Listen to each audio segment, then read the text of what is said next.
¿Usted cree que la adecuación de Argentina en este momento, a esta época que vivimos del continentalismo, puede lograrse en tiempo aplicando la filosofía que usted anticipó ya de todo en su medida y armoniosamente? Sí, sí, porque casualmente es coincidente con todo eso que hemos venido sosteniendo hace 30 años nosotros. ¿Qué es lo que ocurre? Hay una evolución que es profunda y que nosotros la percibimos por lo que sale a la superficie como consecuencia de esa evolución, que no obedece a nuestra voluntad. No es el hombre el que hace evolucionar a la humanidad, desgraciadamente, sino son un sinnúmero de determinismos y fatalismos históricos que van haciendo eso. Nosotros, los hombres, apenas podemos construir un sistema periférico para colocar sobre esa evolución y poder cabalgar en ella. Eso es consecuencia de ese hecho, es el sistema. El sistema nuestro, el sistema, diremos, que cambia con la evolución. Y este sistema para el medioevo va determinándose en todo con formas sociales o de justicia social.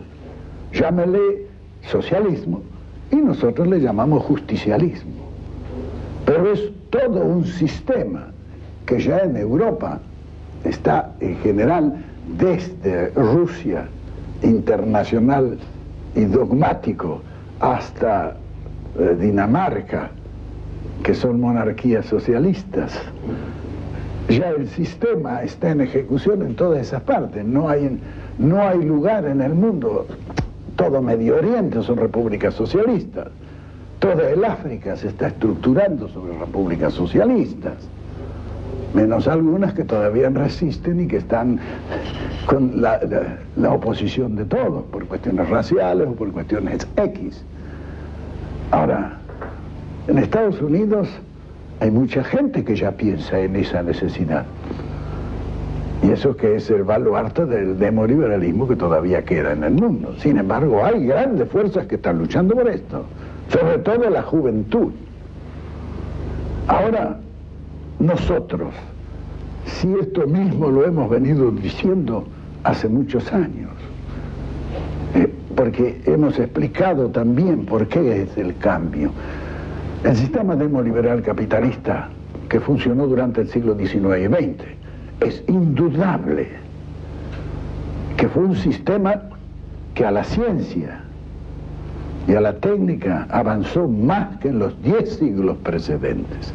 Pero no podemos tampoco ignorar que todo ese inmenso esfuerzo fue realizado sobre el sacrificio de los pueblos, ¿o no? Los pueblos, a través de esa misma técnica y ciencia profundamente evolucionada, se fueron esclareciendo.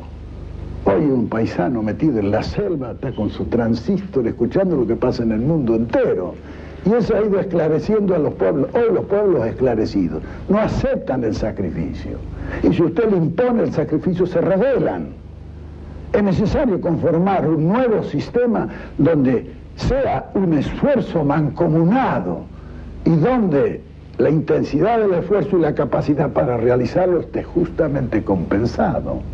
Lo que me asombra o me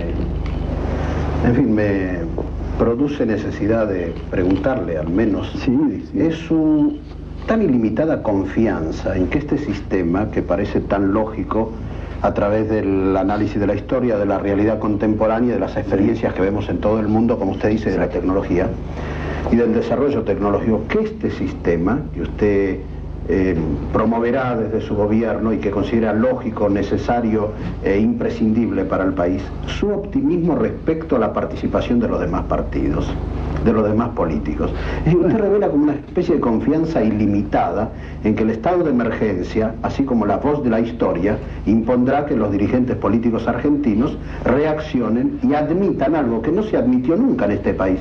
¿Usted recuerda que en este país algún día, alguna vez, hubo un concepto tan drástico de la unión nacional para gobernar? Por lo menos en este siglo. No hay duda, pero algún día tendrá que llegar. Y ese concepto no se ha producido en este país por falta de cultura política. Uno ve en Europa estos mismos fenómenos como se resuelven de otra manera totalmente diferente. Algunos dicen qué suerte tiene Francia, siempre le aparece el hombre que lo salva. No es suerte, es cultura política. Este es un país politizado, pero sin cultura política. Nosotros tenemos que trabajar, claro que para adquirir de cultura política, el primer paso es politizarse. En un país despolitizado la cultura política no es accesible.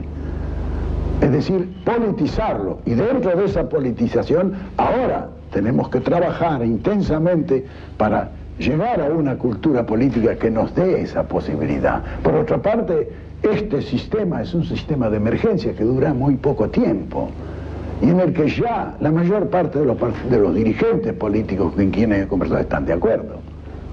Porque esto, claro, estas cosas no hay que hacerlas al día siguiente, hay que hacerlas el día antes.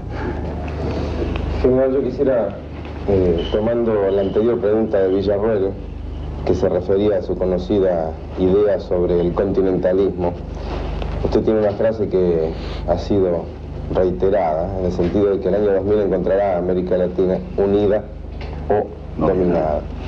Pero también se dice que existe dentro de nuestra América Latina una potencia de carácter subimperialista que podría tener una idea distinta, o por lo menos que quisiera que ese proceso se hiciera con otro signo que el que usted está propugnando y que podría corresponder a la Argentina y al resto de las naciones. ¿Cómo enfoca ese problema, señor?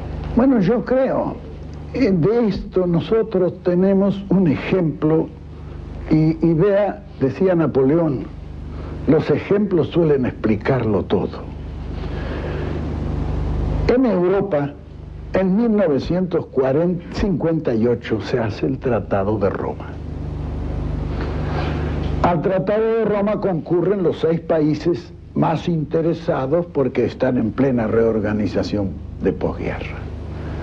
Y establecen una comunidad económica europea, estableciendo 2 grandes vallas de seguridad con el Euratom y con el Pacto del Carbón. Es decir, gente que ya comenzaba a pensar en el gran problema de la actualidad, que es la carencia de materia prima.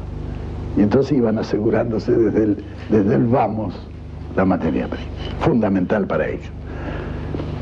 Esa comunidad económica se forma.